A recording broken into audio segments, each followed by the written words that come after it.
Tracking an Assassin by David Stack.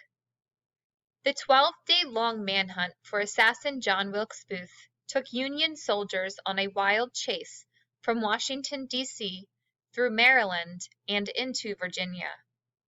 April 14th, Ford's Theater, Washington, D.C.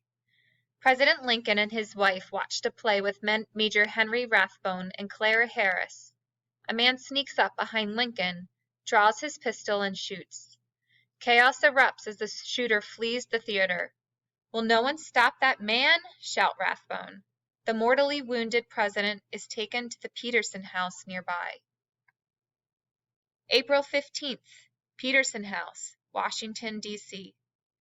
Secretary of War Eden M. Stanton questions witnesses from the theater. Each one identifies actor John Wilkes Booth as the shooter.